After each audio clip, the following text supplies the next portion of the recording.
Good day, and welcome to Epstein Becker Green's webinar, EEOC Wellness Regulations. What do they mean for employer-sponsored programs? Before we begin today's presentation, please be informed that today's webinar is being recorded and the participant phone lines will be placed on mute throughout the program. You're welcome to submit questions throughout the program using the Q&A feature provided by WebEx, and at the end of the program, with time permitting, the speakers will address your questions.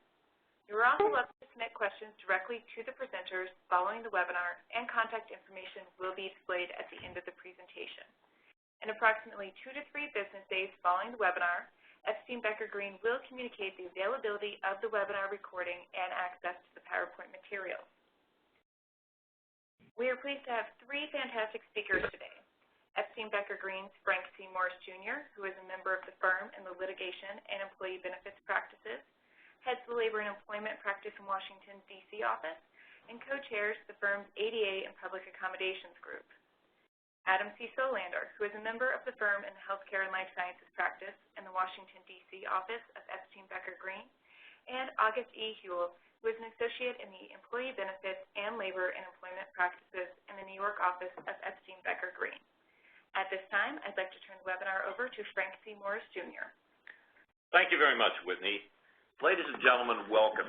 We're pleased to have you with another of the programs of the Epstein Becker HEAL initiative, that's Health, Employment, and Labor, which unites the 2 leading practices of health and benefits as well as labor on a topic that is of extreme importance. We know that we have been faced with many issues because of the Affordable Care Act. We know that we look at issues like the looming Cadillac tax and ways of addressing controlling the healthcare spend. And one of the areas where employers have turned to be able to address that issue is through the use of employee wellness programs to improve employee health, improve employee morale, improve productivity, and at the same time, ultimately over the course of some time, control the employer healthcare spend, and thus potentially reducing the exposure on 1/1/18 to the Cadillac tax.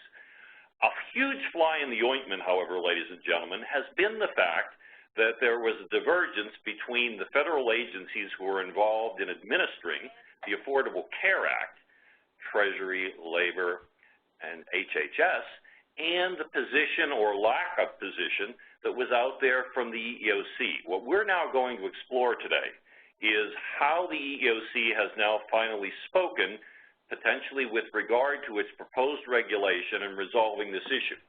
But the old saying, the federal government and we're here to help you, has never been less true than with regard to the split between the EEOC and the other federal agencies in this area. Let me sort of set this up for you.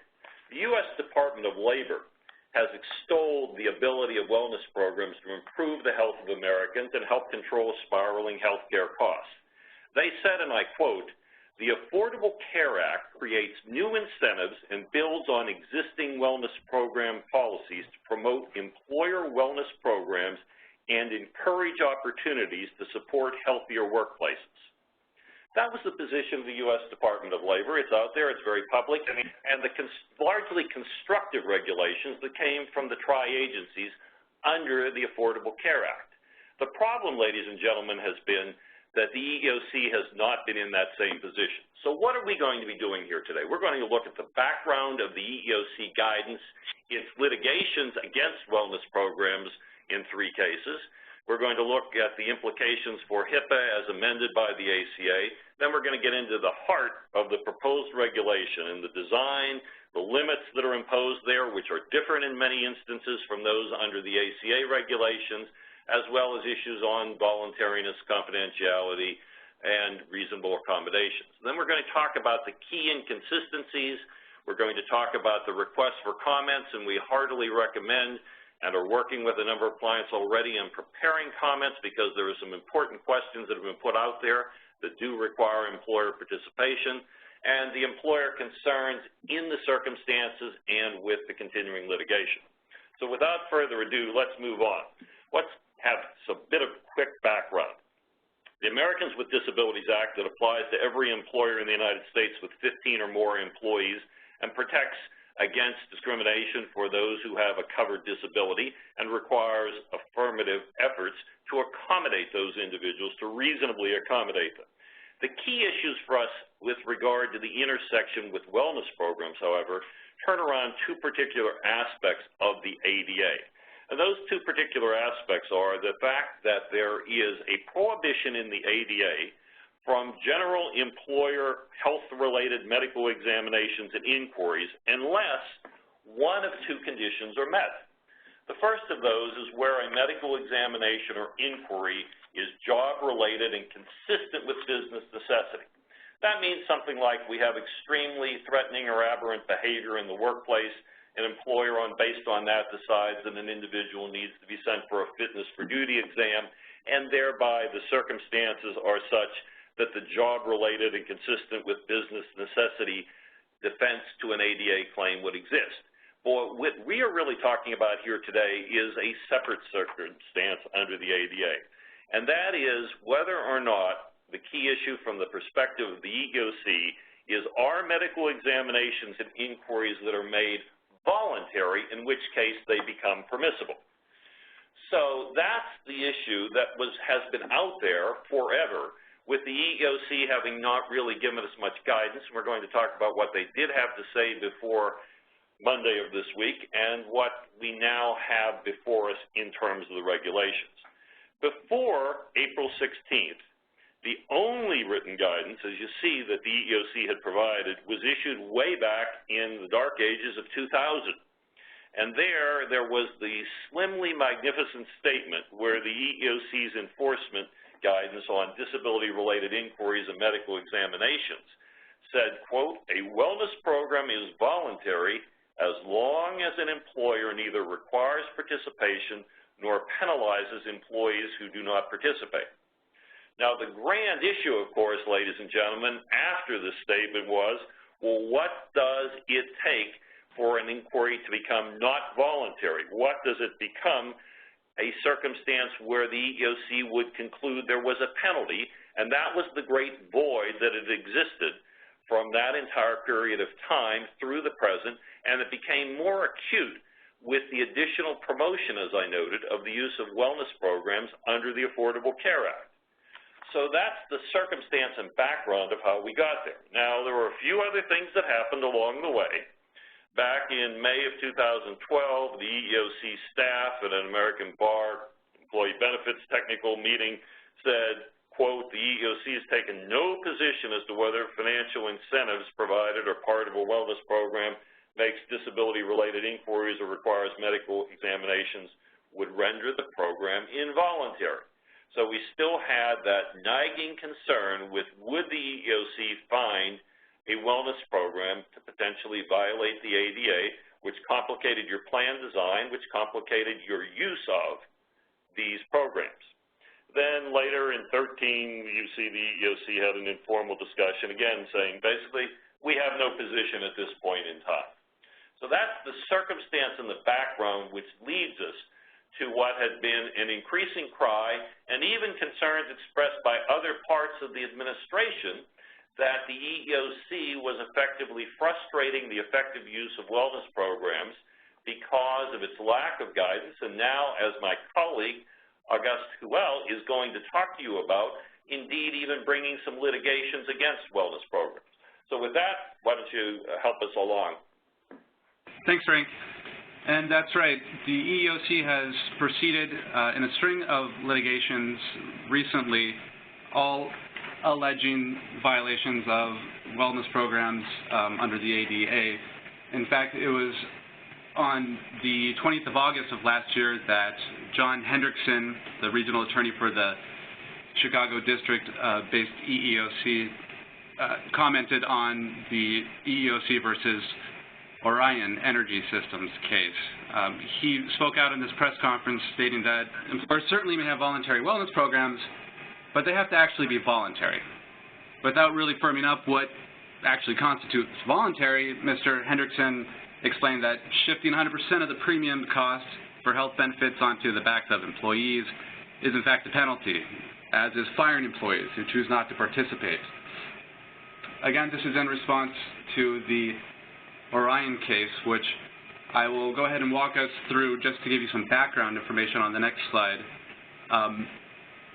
It was in this case that the EEOC, according to the Orion complaint, they allege that Orion sponsors a wellness program that requires employees to complete a health risk assessment, or an HRA, which requires blood work and disclosure of medical history.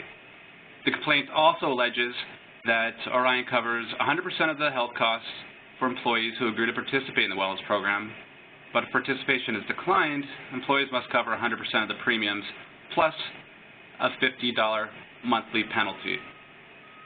In fact, on the next slide, the facts will be further set forth for you. But it was on April 24th in 2009 that the employee in this case signed a form opting out of the HRA, and it was a month later that Orion terminated the employee. So, in turn, the EEOC alleged that the termination occurred because the employee objected to and declined to participate in the wellness program. About a month later, the EEOC filed suit against a company called Flambeau. The complaint from Flambeau alleges that Flambeau, through its wellness program, requires employees to complete biometric testing and an HRA, which includes blood work, measurements, and the disclosure of medical history. If an employee completes the biometric testing and HRA, then Flambeau covers roughly 3/4 of the employee's health insurance premiums. If not, the employee's coverage is canceled. Now, the employee in this case allegedly was unable to complete the biometric testing and HRA on the day appointed by Flambeau because the plaintiff was on medical leave being treated at a hospital.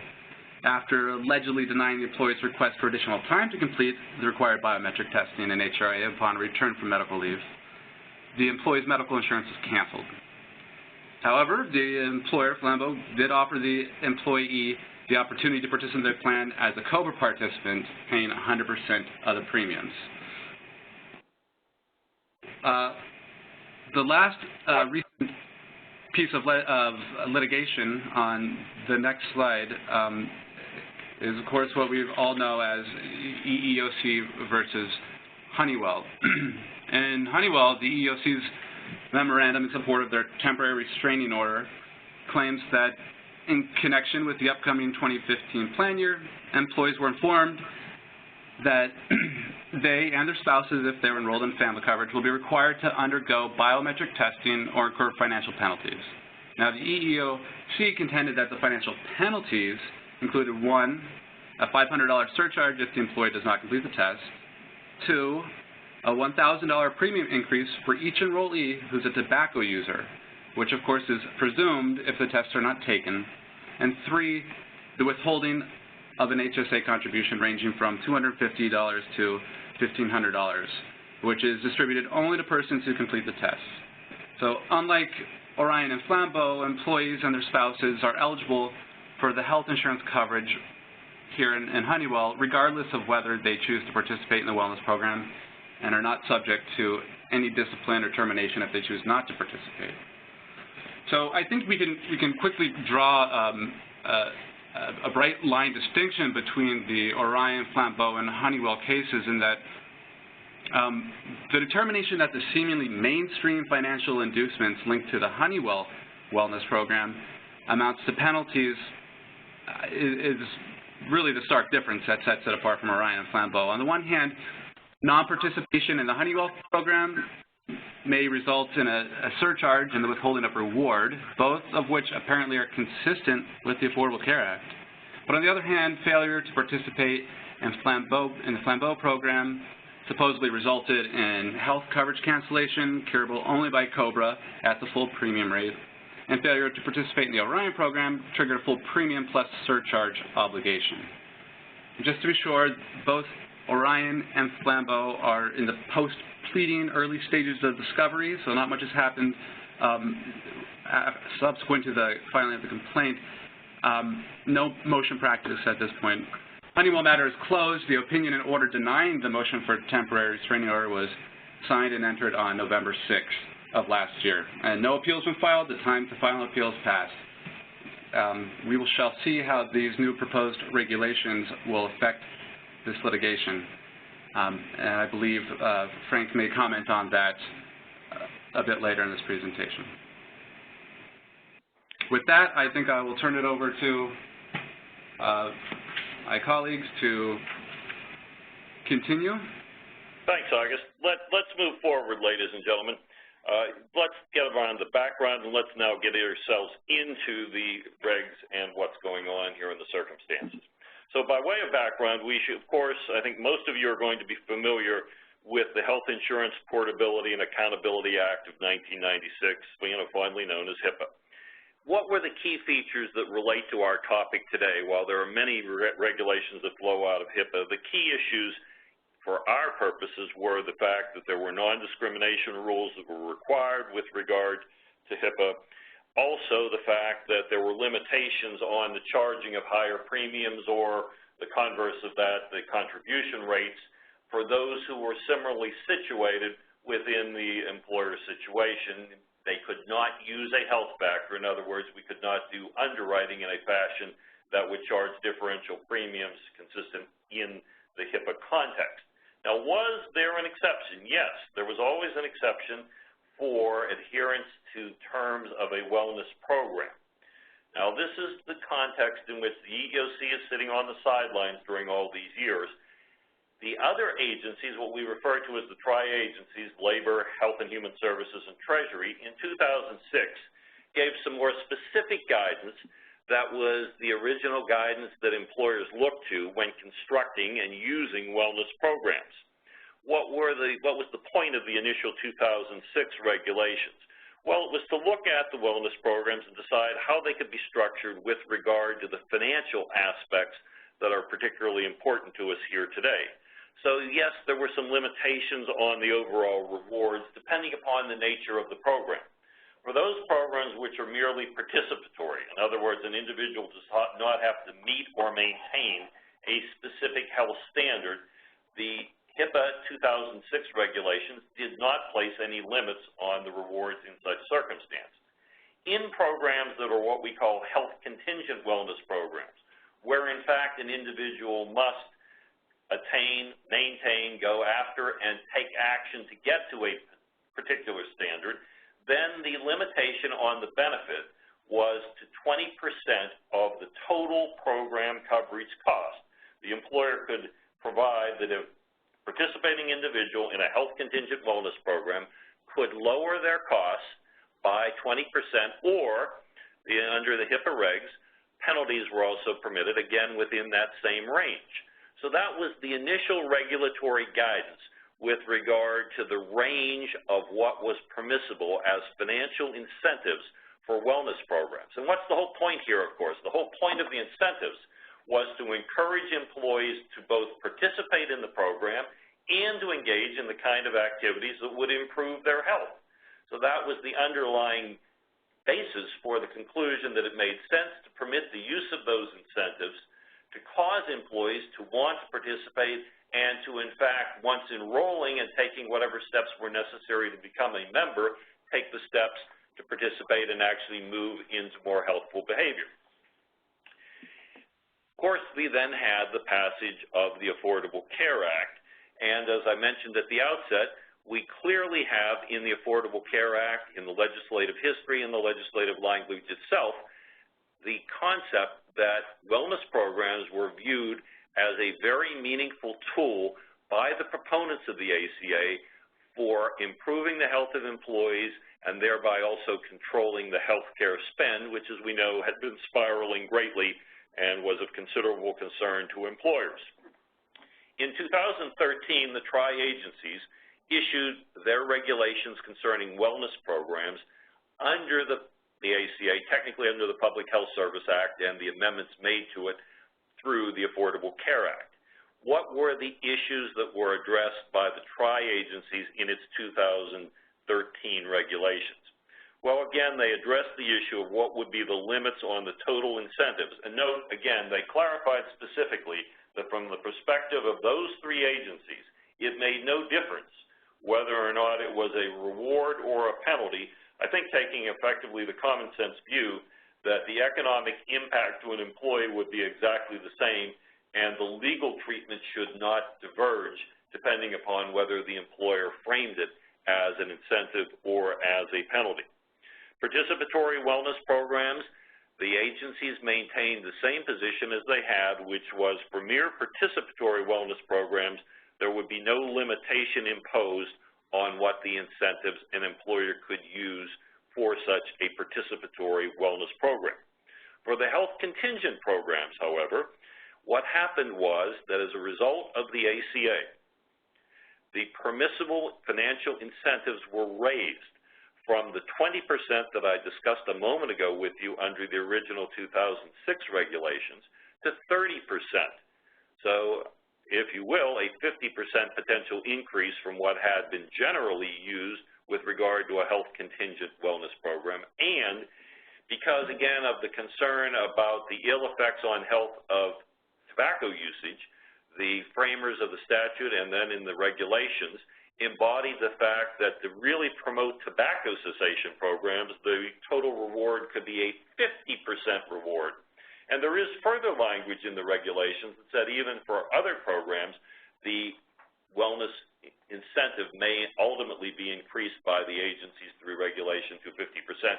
But for the moment now, it is the 30% for health contingent wellness programs and 50% for tobacco cessation. So that brings us to when the EEOC finally has something to say other than in the context of the three cases that August discussed with you, which of course created great concern among employers who utilized or were considering utilizing health wellness programs because they didn't really know when the EEOC would strike with litigation in the absence of any guidance. Finally, the EEOC has put out guidance, which in many ways is constructive guidance, but there are a number of issues that are nonetheless posed by both the proposed rule and the comments that have been requested by the EEOC, and that's what we're now going to be addressing. So under the proposed rule from the EEOC, their key elements are that the wellness program you see and any parts of that where there are disability-related inquiries and medical examinations, the EEOC proposed rule says must be reasonably designed to promote health or prevent disease. Now, there is somewhat similar language in the regulations under the ACA put out by the other agencies. Of course, the one difference in that regard may be that Health and Human Services actually has some expertise with regard to what it is that might be a plan designed to promote health or prevent disease. That wouldn't seem to be within the particular administrative expertise of the EEOC. Now, moving on, the EEOC says to be permissible under the ADA where there are going to be either health-related questions usually found in a health risk assessment, which is usually one of the entry points for getting into the wellness program, or in the kind of biometric testing, typically the pinprick for checking things like cholesterol, body mass index, and other things. They say, well, the program must not be overly burdensome. It must not be a subterfuge for violating the employment discrimination laws. And in other words, for example, it couldn't be fashioned in a way that all individuals with disabilities would be excluded. And it can't be highly suspect in the method chosen to promote health or prevent disease. Now, again, query, is that an area where the EEOC should really be making determinations on whether or not the method chosen is a reasonable method or is, in their phrase, highly suspect. So looking at some of the examples that the EEOC gives, the examples are not quite so troubling. They talk about, for example, the collection of medical information, and if something serious was disclosed, whether or not the employer would have an obligation under the program to be in touch with an employee, presumably, about that. Would there be some feedback if there was an imminent threat that was revealed by any testing that was done? They also say that an example of what they would consider to be overly burdensome was where it took an enormous amount of time to complete, for example, the health risk assessment or to engage in any testing that was required, though there's no particular guidance given as to when the time required or the effort required would tip over in the EEOC's view to being overly burdensome. Then they talk about it may not be unreasonably intrusive, again, without much definition there, and also that it should not impose significant costs. That particularly seems to be directed to if the employee would have to bear costs for any of the testing that might be part of the wellness program. So with that, we get some of the initial designs. Let's talk about some of the other points and where we really get into circumstances that cause us concern. The total limits on incentives are a key issue. Under the EEOC regulation proposed, their regulation says 30% of the total cost of what, ladies and gentlemen? They say employee-only coverage. Employee-only coverage. That is in stark contrast to the ACA regulations where there is dependent coverage and the incentives are also offered to incentives under the wellness program. The employer can look at the total costs involved and not simply the employee-only costs. One wonders if the EEOC actually intended to take this position, and if so, why? But as written now, the proposed rule takes that position. Now, in the context of health contingent wellness programs, again, and note the participatory plan circumstances, the limitation that the EEOC would impose there of 30% is wholly different because there would be no limitation for participatory-only plans under the ACA regulations. Health contingent, and here again is a big difference because they're including the tobacco cessation programs here in a circumstance that frankly seems to make no sense whatsoever, and again imposing the 30% total cost, now doing two things, including tobacco cessation there, and again, employee-only coverage.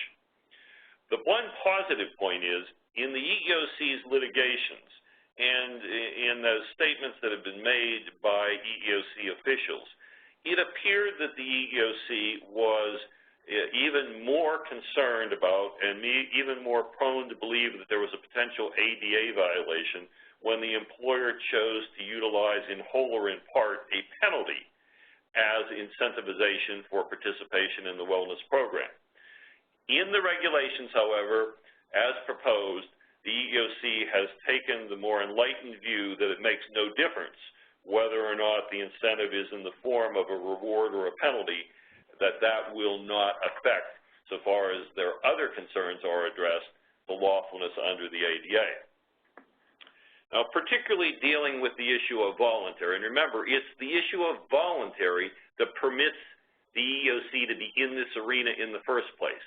Is an inquiry of a medical sort or a medical exam voluntary and therefore within the voluntariness exception for the ADA? But for that language, the EEOC would have no role here. Now, what do they tell us in the proposed rule about voluntary? What they say is, well, this means that you can't require employees to participate. You can't require employees to participate. You can't deny coverage under any of the group health plans or particular benefits for non-participation or limit the extent of such coverage.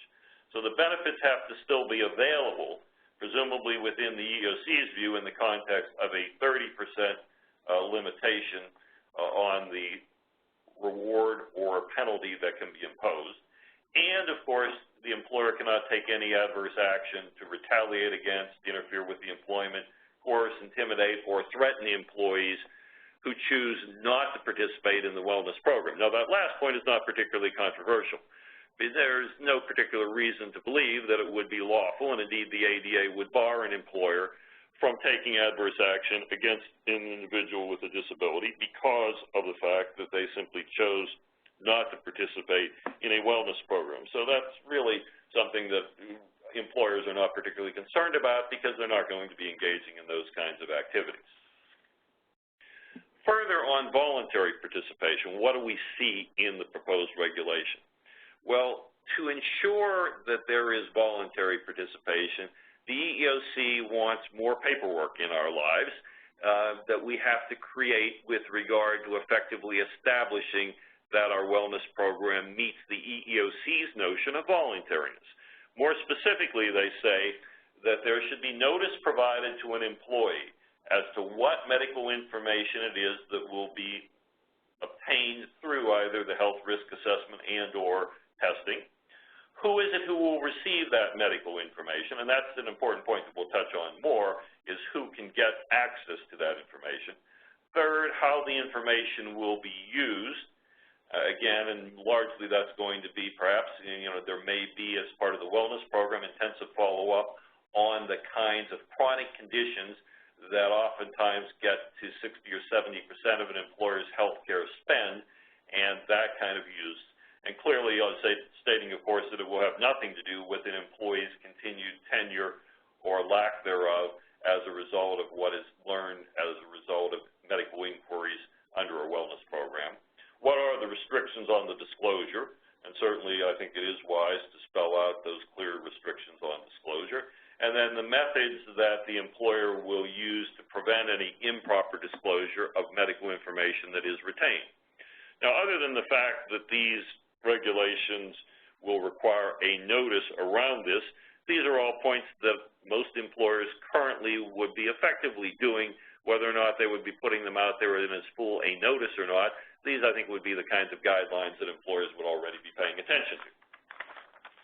So on the confidential medical information and its protection and non-disclosure, the EEOC proposed reg says that information that comes back to, and in most cases, of course, the employer, at least unless self-funded, is going to be having an external vendor who's going to be providing the services, and the health-related information that's obtained is going to be going to that supplier or vendor of the program.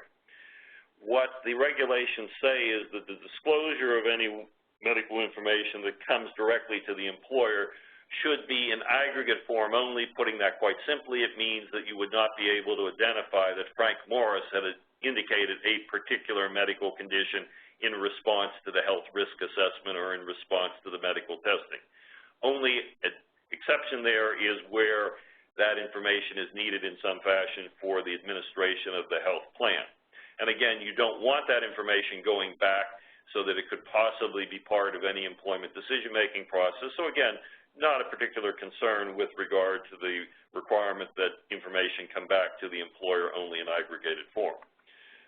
For those of you who are going to already be dealing with HIPAA and the HIPAA privacy rule, your compliance with the HIPAA privacy rule, so far as we can presently determine, would appear to ensure that you would be complying with the EEOC's proposed reg in this regard.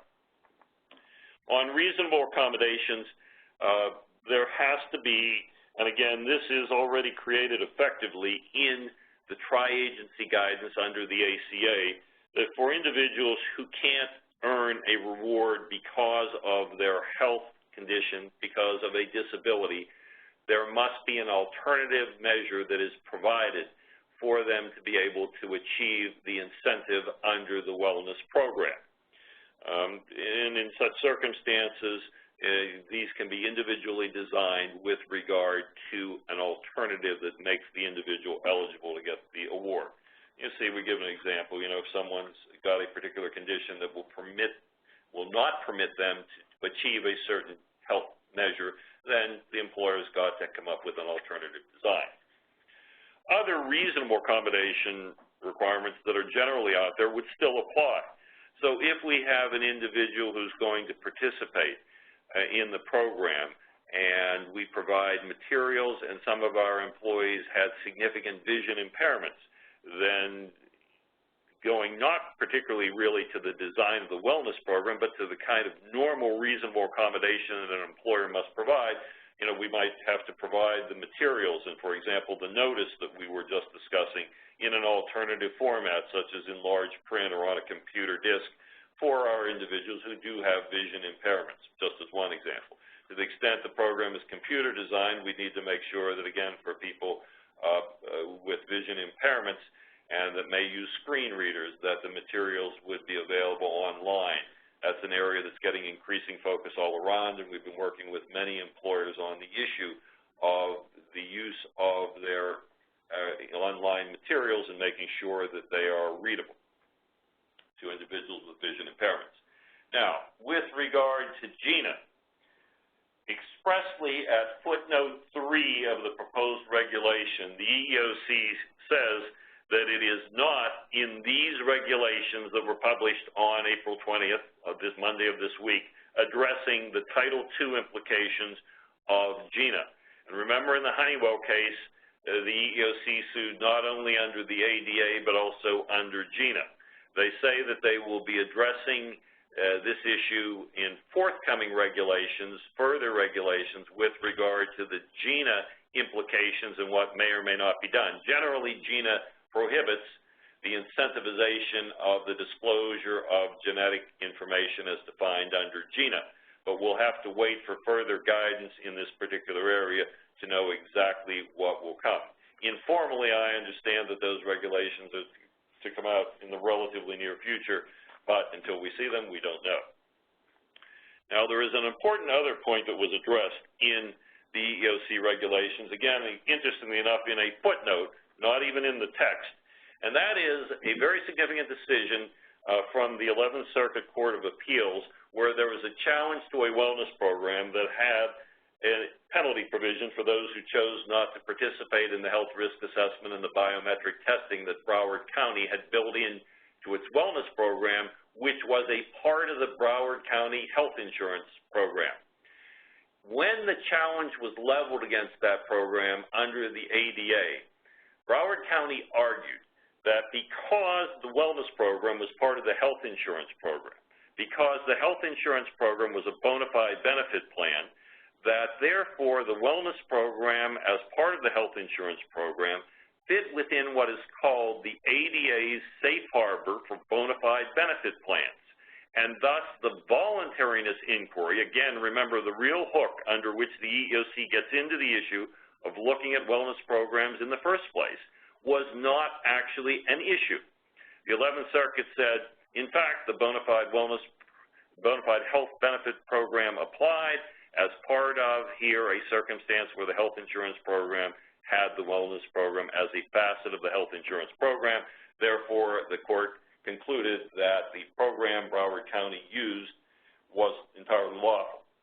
The EEOC says, and it said the same thing in its Honeywell case brief, that it finds disagreement with that and says this would render the voluntary exception superfluous. That may or may not be the case, but it doesn't mean that the court is wrong. And as we'll talk about as we go forward, it may still make incredible sense for employers to consider making these programs part of your health benefit program.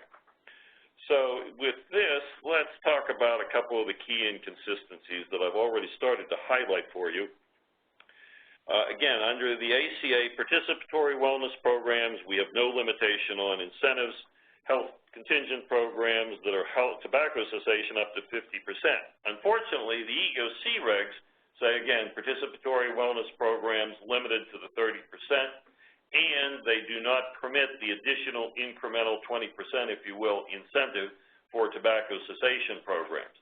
So query, do we have to redesign plans if this is promulgated that would be completely lawful under the ACA, but redesign them to make them less generous under the EEOC proposed reg?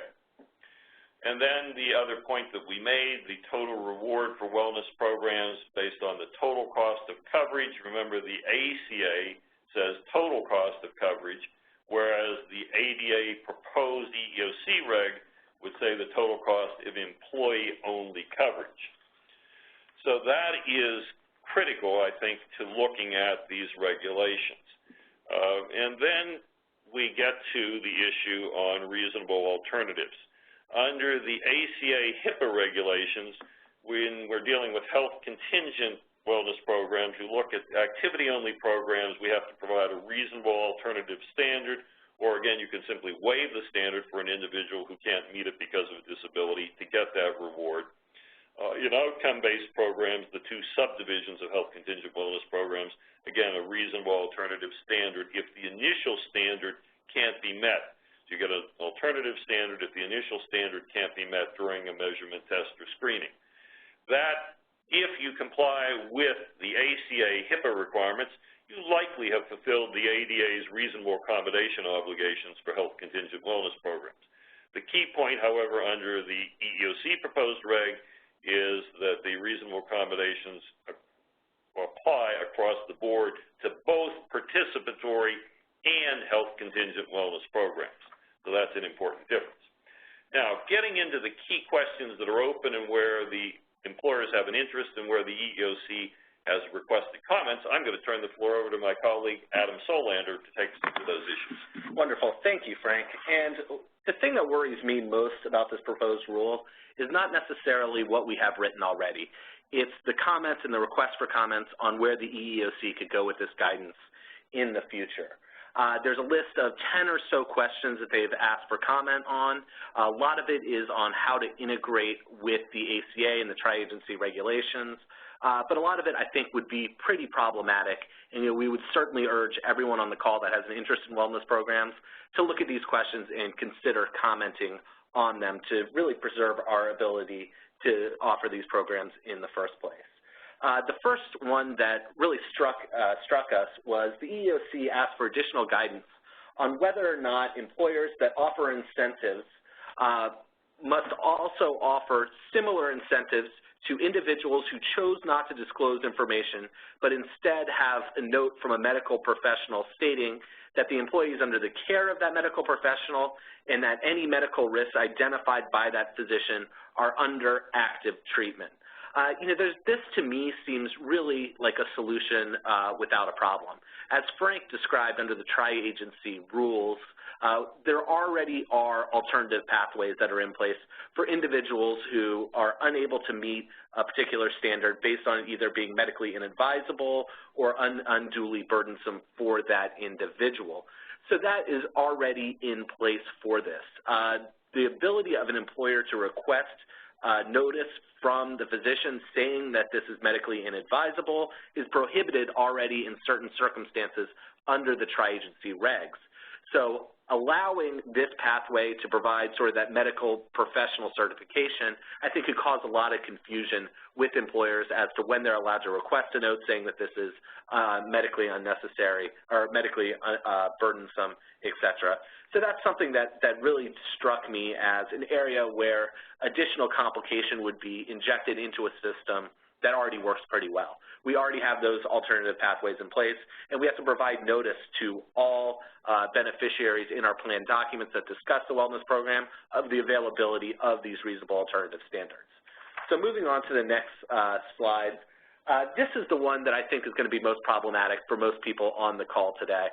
And the EEOC asked for additional guidance and comments on whether incentives that render the cost of health care coverage unaffordable to employees is deemed coercive and involuntary when connected to required disability-related inquiries and medical exams.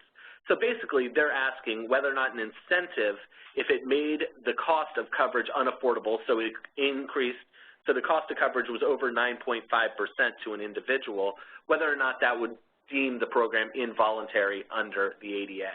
Again, I think that this point is moot and is covered sufficiently under ACA regulations. So first of all, these are individuals who are enrolled in a group health plan. The individuals, when given a group health plan, it only meets the offer prong of the employer mandate, so an employer only satisfies their obligations under the employer mandate if the coverage they offer to individuals is both affordable and provides minimum value. Affordable is defined by that 9.5% threshold. And interestingly, when calculating that 9.5% threshold, most wellness incentives do not factor into that. So if you're offering a wellness incentive of 30% to an individual, that 30% does not factor into the cost of coverage as if somebody was receiving the full benefit of that when determining whether or not it's affordable. It's different. Tobacco cessation wellness incentives do count towards affordability, sort of underlying really the priority that the tri-agencies put on smoking cessation. But this is something that is already, I believe, covered under the rules, and an employer cannot offer an unaffordable plan, and individuals would not be eligible for a subsidy through the exchanges by virtue of your run-of-the-mill wellness program incentive anyway, because it's not factored in to the affordability thresholds under the ACA. So moving on to the next comment, request for comment. This is one of the areas where I think they could inject a lot of complexity into the regulation of wellness programs. And here they're asking whether or not they should require a notice be signed by an individual, written and knowing confirmation that their participation in the wellness program is voluntary. To me, this seems like something that could really inhibit our ability to push out wellness programs to our employees. You know, we have a hard enough time getting employees to sign any documents and getting them back. Having an informed consent where they acknowledge the voluntary nature of a wellness program seems to be another hurdle that will make it more difficult to enroll individuals in coverage, to enroll individuals in the wellness program, and really push these programs out in a meaningful way that, you know, will allow us to bend the cost curve over time, like Frank said. Moving on again, there's more sort of notice requirements, and here they ask whether or not the proposed notice requirement would apply to only rewards that are not de minimis. This is something that I would really be interested in hearing from you. You know, most of my clients that I've talked to about this provision right now, you know, they really want one notice requirement. So if they're doing open enrollment materials, you know, there's one notice requirement that they would push out with regard to their wellness program. But I would love to hear whether or not, you know, there certainly are rewards under a wellness program that, you know, would truly be de minimis and probably would not warrant a notice, but I'd definitely be interested in hearing from people on this call as to whether or not they think, you know, creating a de minimis exception to the notice would be appropriate. Moving on to the next question, here is really one of the hotbed issues that are out there. You know, the tri-agency regulations came out and said explicitly that they would not require that wellness programs be based on evidence-based standards or industry best practices. The EEOC here is asking for comments on which best practices ensure that wellness programs are designed to promote health and do not operate to shift costs to employees with health impairments or stigmatized conditions. I think the question here is EEOC now taking over HHS's role. I think that if this was to go in place, they're actually going a lot further than what HHS does in the regulation of wellness programs currently. As we said earlier, they backed away from creating any sort of adherence to an industry best standard or an evidence-based practice. They just simply said that the program cannot be subterfuge for underwriting and it has to be reasonably designed to promote health and prevent disease. So this is already in place with the regulations under HHS, and I believe that, you know, tying wellness programs to an evidence-based standards could really be harmful. I think in most cases, employers are in the best position to understand the unique needs of their health populations and come up with ways to address those. You know, one client that I talked to not that long ago had come up with a unique way to address back pain. Lower back pain was a main problem in their health plan. It was a huge cost driver, and they came up with solutions, you know, requiring people to stand a certain percentage of the day and, you know, move and do other things that they thought would prevent the back pain. That certainly would not be based on an evidence-based standard, but certainly is designed to promote health. And those are the kind of programs that I really do not want to see limited through creating some sort of evidence-based standard, which certainly will move slower than wellness programs. So moving on to the last comment, where I think there's a good employer argument here, is the EEOC asks whether employers offer or are likely to offer in the future wellness programs outside of the group health plan or outside the group health insurance context that use incentives, et cetera. This, to me, really does highlight one of the issues in the current regulation of wellness programs. The way wellness programs are offered now is if the wellness program would offer significant benefits in the nature of medical care, then it could be termed a group health plan under ERISA, subject to all of the ACA's market reform provisions, employer mandate, all of that. So I think there is a hesitation on the part of employers to offer wellness programs outside of the group health plan context, because if that wellness program provides those significant benefits in the nature of medical care, then it could prevent those individuals that are outside of the group health plan from obtaining coverage through the exchanges. So if, let's say, this is a low-income individual and they are enrolled in a wellness program that provides those significant benefits, they wouldn't be able to get a subsidy to purchase coverage through the exchange. So this is one thing that I see as a positive in the wellness rules is, they're asking for a little different guidance here. And I think employers, if given the opportunity, would certainly jump on the opportunity to provide wellness programs to individuals outside of the group health plan context more broadly, because it really does benefit both their employees in terms of health and the employer's bottom line in terms of absenteeism, presenteeism, productivity, et cetera. So I think there's a good comment there for employers. And the last one really here is, what is the proposed impact of the 30% cessation, or the 30% limit on incentives for tobacco cessation programs? This is something that I think Frank has covered in detail. That's certainly tobacco cessation and the costs associated with tobacco and group health plans cannot be understated. It's something that really, truly is a cost driver. And if incentives are effective to getting people to stop smoking, I think there really is a public health argument here, and the EEOC should bring that 50% incentive in line with the 30% that they currently have in the rules. With that, I want to turn it back to Frank to address some of the litigation-related concerns dealing with Seth Free Broward. Yeah, I mean, I think actually we've had a pretty good opportunity to think about that. I guess my bottom line on that, ladies and gentlemen, would be while you are forced now to look at some potential conflicting obligations, we have some of the questions that deal with that.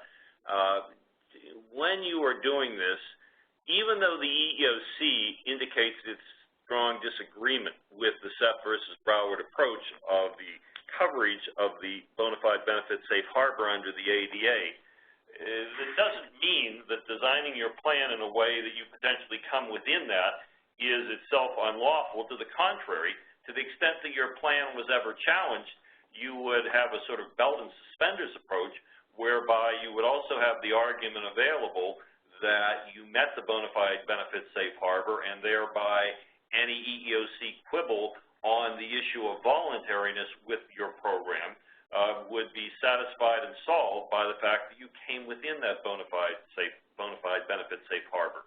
So I think that the suggestion, and the one we've been discussing already with clients, is to put yourself in the zone where you have that argument available to you as well, should you need it.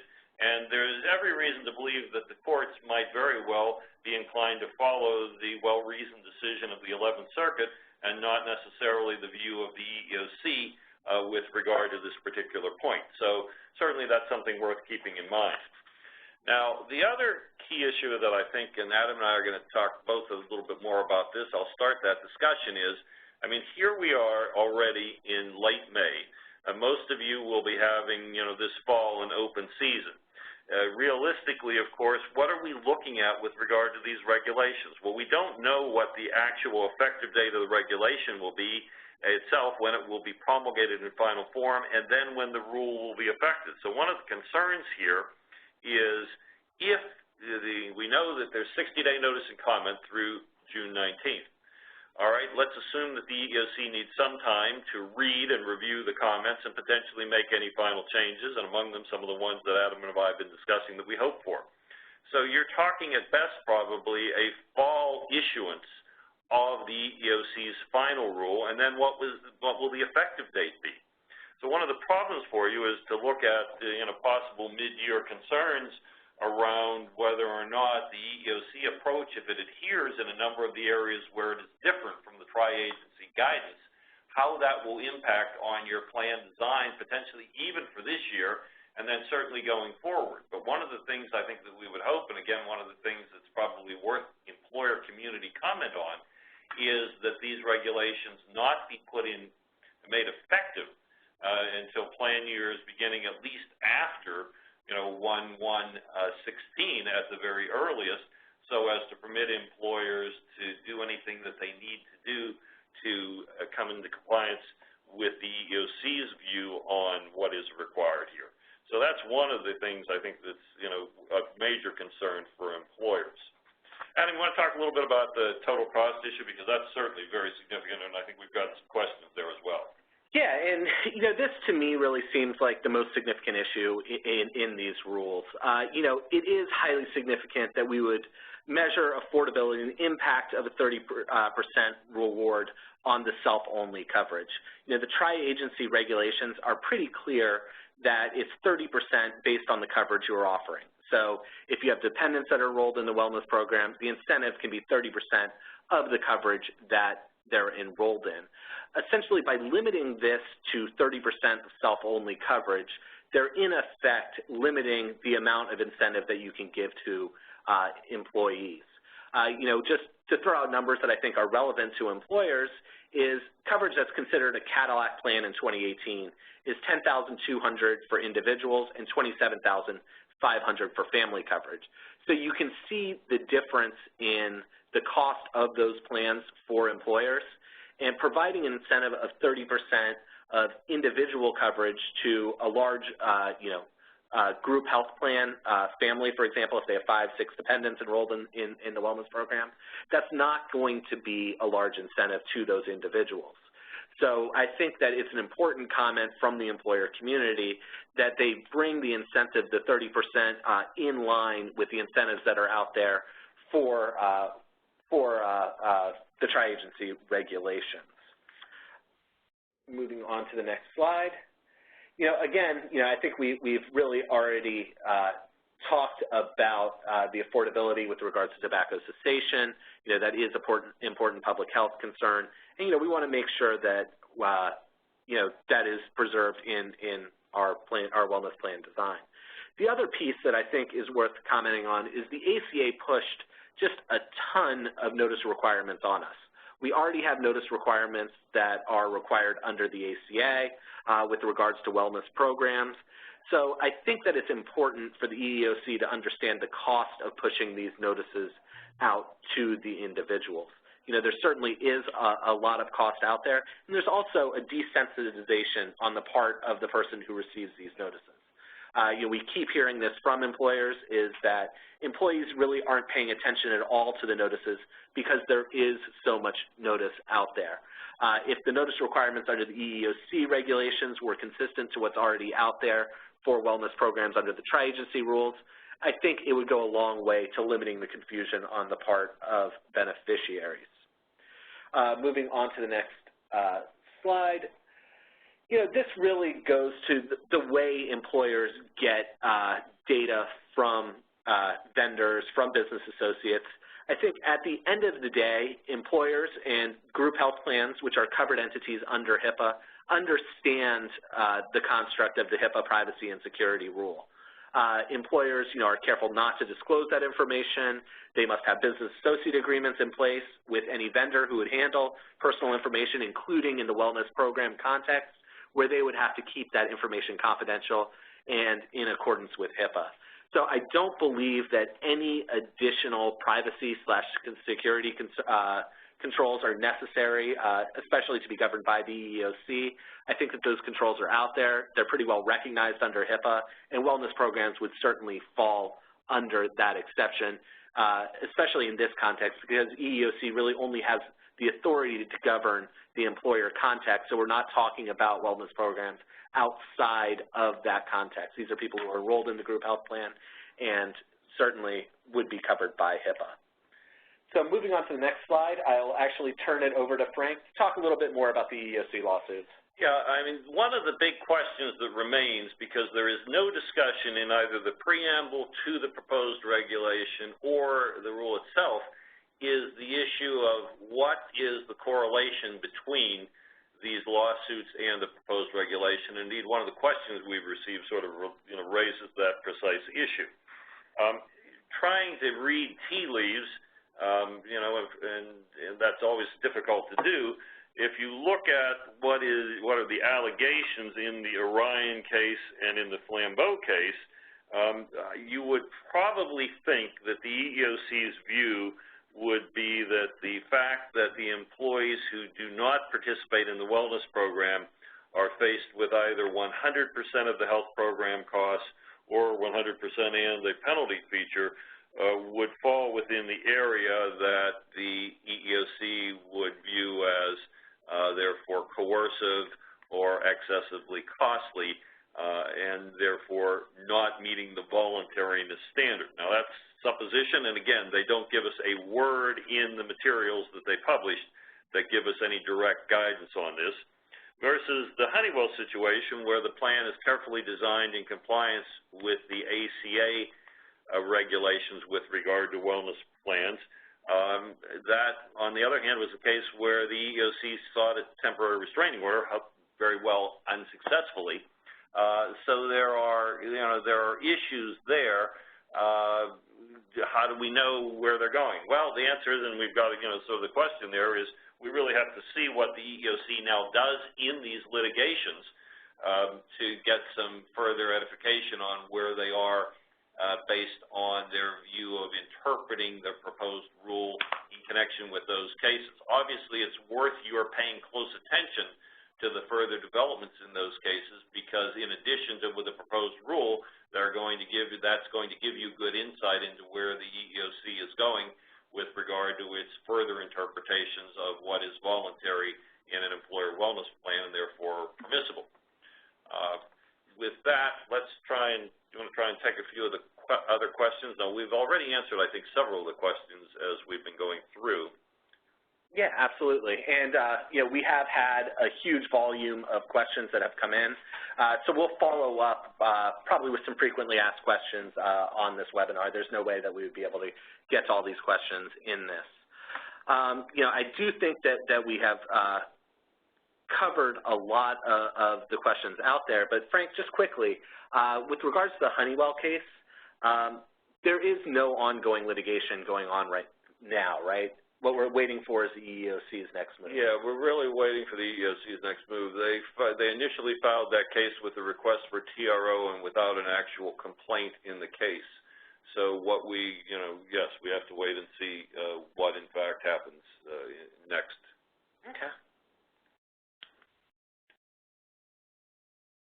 And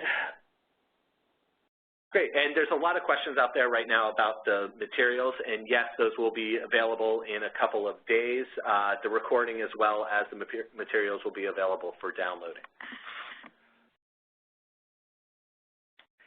So somebody asked a question about the disclosure of information with respect to self-funded plans. So under the privacy rule, there's an exception from a lot of the requirements of the privacy rule if the group health plan receives only aggregate information, which is information that cannot be used to readily re-identify an individual. So yeah, basically the way most programs work is that the identifiable information would stay at the TPA or at the various vendors. The same thing I think would apply here in the wellness context, where if an employer only receives, or the group health plan only receives aggregate information that they can't be used to re-identify individuals, then there would be no requirements under the ADA. It would fall under the HIPAA privacy rule requirements. Adam, we had a question that I think both you and I have thoughts on with regard to what's the harm around, the EEOC's potentially requiring evidence-based wellness programs only. Mm-hmm. And I think, the point that we would make, and I'd like you to elaborate as well, is essentially if what the EEOC means by that is they want, a plan design to be put out there and then have testing of the plan design for a couple of years, correlate the data, and then decide on whether or not statistically significantly it made a difference in the health of the employees or the spend before an employer could adopt. That would be the kind of frontal attack, really, on the overall concept of flexible design of wellness programs by employers, and that's why we think that it's potentially very detrimental to the use of the programs to impose an evidence-based standard. And indeed, the question would be, is that really ground on which the EEOC can firmly stand under the ADA?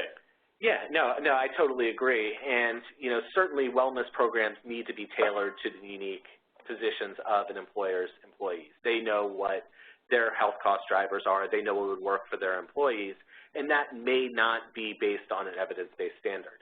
There's certainly more, diseases and more health concerns out there than there is evidence to back it up. So what I don't want to do is limit innovation in wellness programs because there isn't some peer-reviewed study out there that the employer can say, hey, if I do X action in my wellness program, I'm fine, but if I do Y action, I'm not, even though it would likely produce a good health outcome for my employees.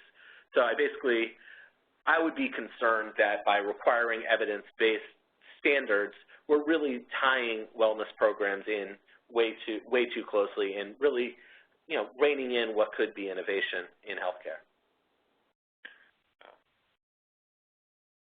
We have a question concerning what's the best course of action for employers to take now concerning wellness programs, sort of wait and see, comment to the EEOC, or take other actions. Well, I think as Adam and I have stressed, we certainly think there are a number of key points that employers would be well advised, in fact, to address in comments to the EEOC, both to preserve the good aspects of what is in the EEOC proposed regulation and so that they don't otherwise make the final regulation something that's less hospitable to employers' meaningful ability to use wellness programs. I'd look at, however, the economics of your plan so that if the EEOC did come forward with these reduced levels of consideration of cost, what exactly that would do to the program, do some preliminary analysis of that. I would make sure at the moment that you have good protection of any information of a medical sort that is collected, that it is maintained confidentially and separately from any employment-related files, and that those who are involved in employment decision-making never have access to that kind of information, and letting employees know when we collect it, that information that is received either from a health risk assessment or from screening of medical exams, biometric testing, is information that in no way will be related to any employment decision that will be made and how the information is separately contained. Certainly I'd confirm to the compliance with the HIPAA privacy rule for your wellness program. I think those are the main things I would at the moment say to do. Yeah, I think I would absolutely agree with what Frank says. Okay. With that, ladies and gentlemen, I think we promised you an hour. We've gone a bit over to be able to try and answer a few of those questions. As Adam said, we're going to follow up because there are a lot more questions that have come in, and we will be generating some frequently asked questions and responses. And as Adam also, again, re-mentioned, the materials, Whitney, will be available in 2 to 3 business days. 2 to 3 business days. So those of you who are asking about the availability of the slides, yes, you will have them available to you in 2 to 3 days if you were here for the program. With that, Adam, August, and I would very much like to thank you for attending. As there are some further developments here, we're going to look at potentially being back with you on any further developments because this is a critical area for design of your wellness programs. And again, taking the big picture view, the need to be able to control your healthcare cost spend and not be run over by that Cadillac tax that's coming up now just a few years down the road. And you cannot save yourself from that tax if you only start to act in 2017. Wellness program is one of the tools. The other agencies have recognized that. And so we want to work hard to make sure that the full effectiveness is maintained. Thanks once again for joining us for our Health, Employment, and Labor presentation today.